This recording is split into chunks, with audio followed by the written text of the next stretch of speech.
Now, this next drill that we want to talk about, it's once we've already established our footwork and our fundamentals. One of the things that we want to talk about now is route running versus press. And one of the things we really spend a lot of time on is beating press, not only at the front of the route, but at the back of the route. And as you'll see, we have two dummies set up, and this is what I call release on a pass by drill. And basically this drill is set up for us to work a simulated release on a pop-up dummy at the top end of at the front end of the route, but also as we're running, whether it be a curl, or a hook, a basic route, anything that we have to come flat down the line, but it enables us to work our hands at the top end of the route and really work our hands and get guys off of us. So as you'll see this guy attack this dummy coming forward, he's going to work a release, and we work many different releases here. Basically, we give guys different options, about 3 different kinds of releases, and whether it's a single move release, a double move release, or a speed release, we want guys to play with fast hands. And one of the things we emphasize in working releases is we have to get the defender going into the direction that we want them to go into in order for us to work that release. And simply what I mean by that is we have to attack them in a certain direction, have to work them at the line. One of the things that we do first off from a release standpoint is see how fast we can get our foot back up to a balanced position and then work that release, but playing fast with our hands.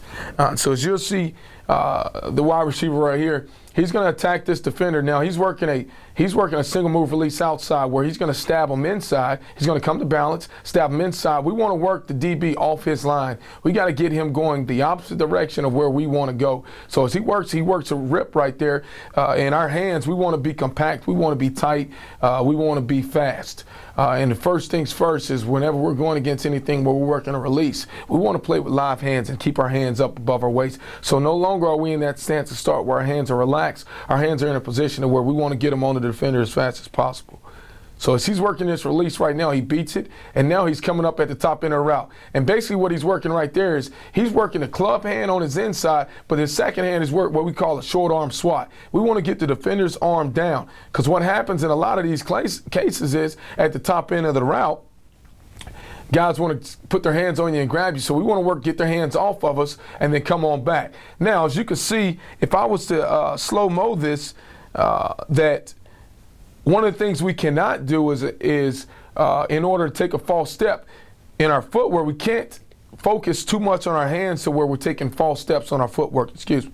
So as he's coming here, one of the things he's got to do is he's got to get his shoulders over his toes, but as you can see, he goes to stick his outside foot, and now he's running around his inside. We never want to do that. We never want to sacrifice our footwork in order to play with our hands. So at the top end of this route, we're not only working our hands, but we're also continue to work our feet.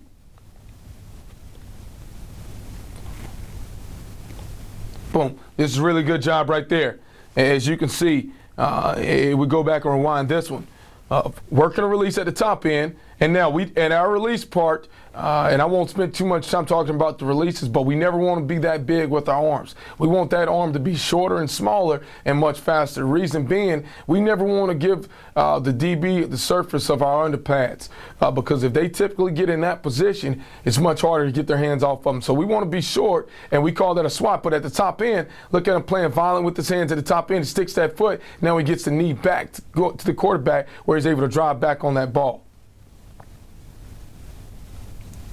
Now, he didn't work a release at the top, and he's a guy that's very new to the position that's working it forward. So, he'll be getting better as the drills go. But we want to work a release at the top end of it.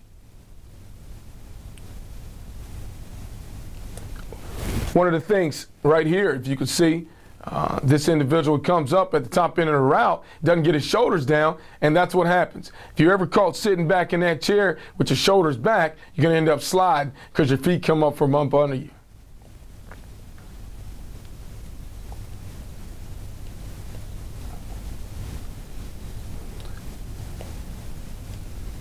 So now we'll switch it up. We just came back on the curl. Now we're going to come flat down the line as if we're running a basic route. And what we've done right here now is we back the receiver up to now he has a corner that's playing what we call a motor technique.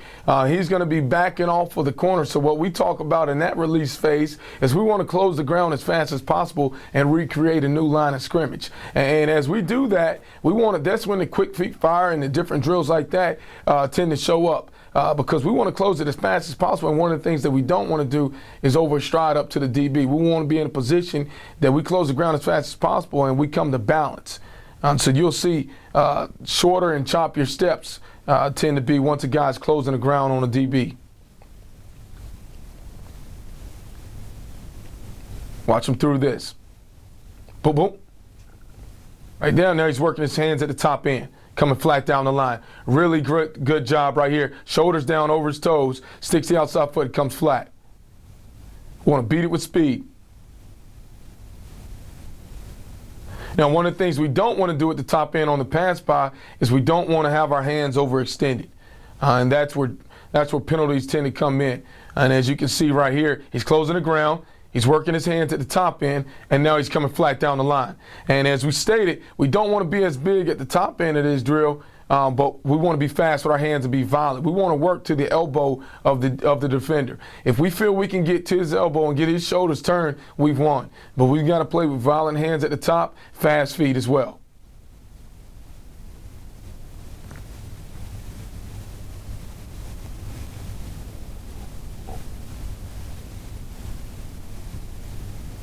It's a great drill to work the top end of the route as well as the beginning of the route. Working a release and working what we call a pass by. And that pass by can happen on a curl route. It can happen on any time you're trying to cross the defender's face and you've got close man-to-man coverage.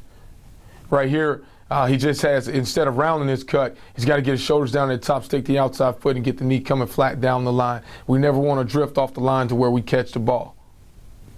And this is too fast. He ran around his cut right there. So we never want to lose the emphasis of our footwork whenever we're working our hands and our technique versus a pass by. And the ways that these show up, I'll show you right here. This is just a simulated one-on-one that happened later on in practice. And this is working the pass by technique. As you can see, he's working a release at the top end of the route. He's got a DB in close quarters. He has to get the arm down. Now, although this pass wasn't completed, as you can see, the footwork and the hands are what gets this guy into a position where he's able to come back on the ball and he's able to make a play if the ball is put on him. And as you can see it from the back end, it's the same. He's working a release. He's closing the ground on this guy, trying to recreate a new line of scrimmage. Now, he could probably close the ground a little bit tighter, and now he's in this position. He wants to get back to a position where he's working a stack on the DB, but also now that the DB is not in a position where he's beat originally from the start, he wants to lean on him. He wants to invite contact now that he's able to play with his hands. This is another one-on-one scenario where you see him leaning. Now he's playing with his hands at the top end of the route. When you look at it from the back. Now, his release from the start is a little bit out of control, and we want to be compact. We want to come to balance, close the ground on this guy and work him. He could possibly work him in a little bit more, but we don't want to be that wild with our hands. We want to be short, get the DB arms off of him right here. But now he's back leaning on him. You see him, boom, playing with his hands. Good. Really good job at the top end. We just don't want to push off as much with that backhand. The second arm, as you can slow it down, as soon as we get his arm down right there, I go back to lean on him. I just want to give him a slight nudge right there, but I want to bring that second arm, his outside arm, straight down and rake the DB's hand down.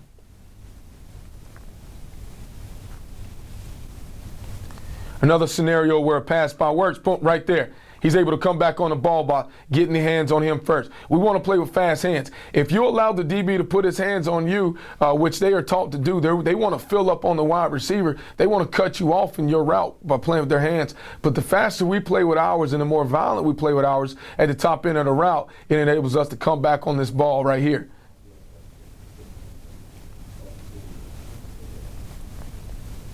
And as you can see from the back end, Right now, boom, getting that second arm. It's always about the counter move. We talk about all the time whenever we're working a pass by. Of course, we want to be violent at the top end of the pass by with our club arm, but our second arm is what we call the combat arm, and that one's going to combat their counter move. We want to make sure that when we rake down, that it's violent and it's strong to get that DB's arm down.